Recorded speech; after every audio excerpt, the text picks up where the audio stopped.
assainissement c'est vrai que compétence.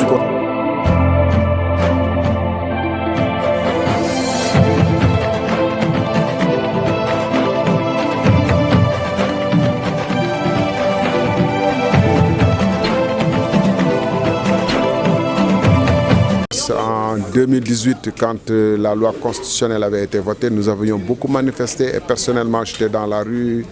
on avait subi beaucoup de tracas. En 2019, à la présidentielle, quand des listes avaient été rejetées, des candidatures avaient été rejetées, dont la mienne, nous avons aussi manifesté. Et je me souviens avoir passé la nuit au poste commissariat central de Tchong avec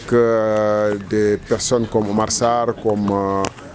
Thierno Bokoum, comme Déthié Fall, etc., comme Decroix, qui avaient été fortement molestés ce jour-là. Et donc il n'y a rien de nouveau sous le soleil. Le parrainage a été conçu comme un filtre qui permet au président de la République de choisir les listes. Vous voyez, quand déjà lui-même avoue que pour les locales, qui sont des enjeux moins stratégiques, il a mis en place des listes parallèles pour pouvoir perturber le processus électoral, ce qui est quand même un coup à la démocratie. Et le président est chargé du respect de la loi et de la Constitution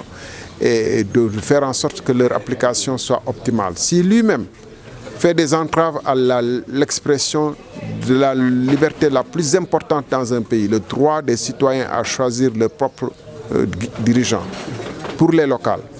Alors, quand il s'agit des législatives et de la présidentielle qui sont dans des enjeux beaucoup plus importants, on peut bien comprendre qu'il ne renoncera pas de sitôt et il va utiliser tous les moyens à sa disposition pour façonner les listes selon les sondages qu'il a à sa disposition pour voir quelle est la combinaison qui lui permettra de s'en sortir au mieux. Pourquoi nous devons continuer à dénoncer le parrainage de toutes nos forces. Je pense aussi que l'opposition a fait preuve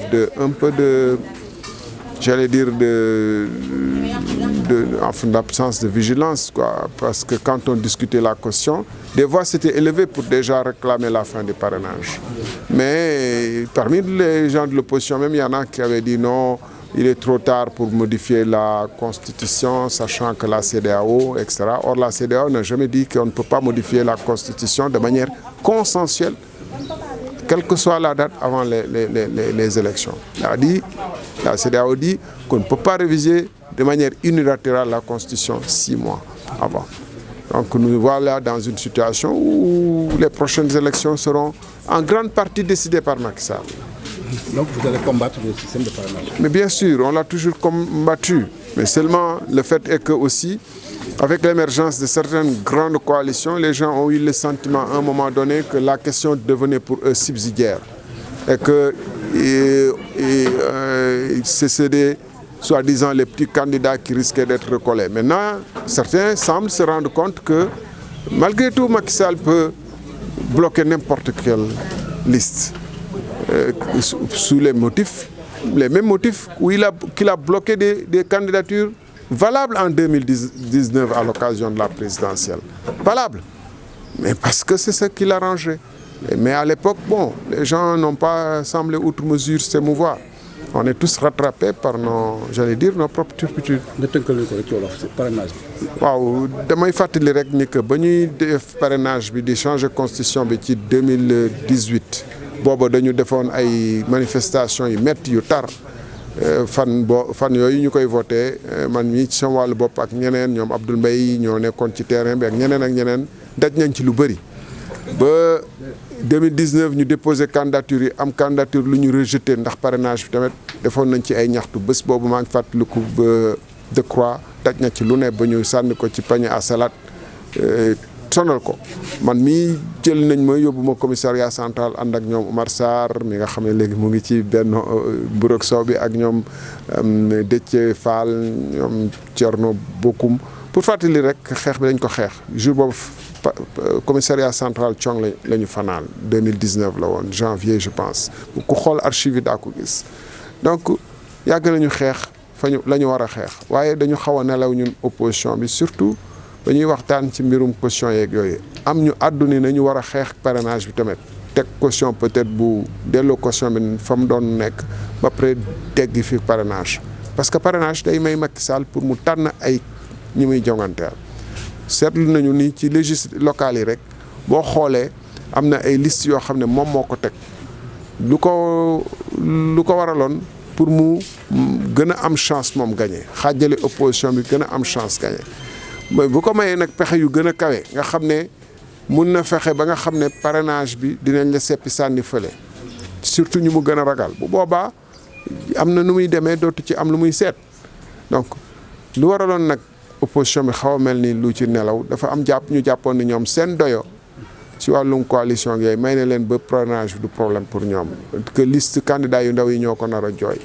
mais tey gis nañu ko amul kenn ku ci mën a mucc bu deekee ni intérêt stratégique Macky Sall mooy fexeel la nga jéggi fi ak quel que soit dayoo coalition la ndax bu ñuy xeex dañu war a xeex ngir principe xeex ndax mbir mi dafa jaaduwul waruñu indi cim réew parrainage système boo xam ne dañuy wutloo ay 30 000 parrainage nga war ko wut ci 7 régions du question mënul nekk waaye dafa nekk lu jafe parce que boo bëggee yóbbu fiche yi actuellement mu dem ba Bakel ba Wuro Sidi fële ci Matam ba Saraya ba Adéane dafa nekk lu yombut te alal ju bëri ngay dépenser coono yu bëri nga ciy teg pour ramasser leen récupérer wala leen concentrer leen fenn xool la ci war liggéey bu bëri la donc loolu jaru ko parce que xam nañ nag aussi ñi fi nekk ci langue politique bi ñu mel ni ñun depuis des années di dem di tourner di wax ak askan wi lu am ñu laaj ana bu ñu waxul sax ñu ne ñu ana diw lu tax waxuñu ci dégguñu ñu donc ñun pour ñu nekk député jàpp naa ni askan wi ci boppam d'accord na pour ñu war a nekk député Sénégalais yoo interroger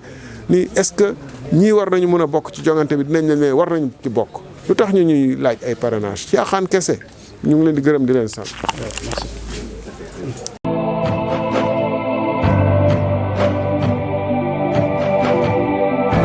Assainissement, c'est vrai que compétence.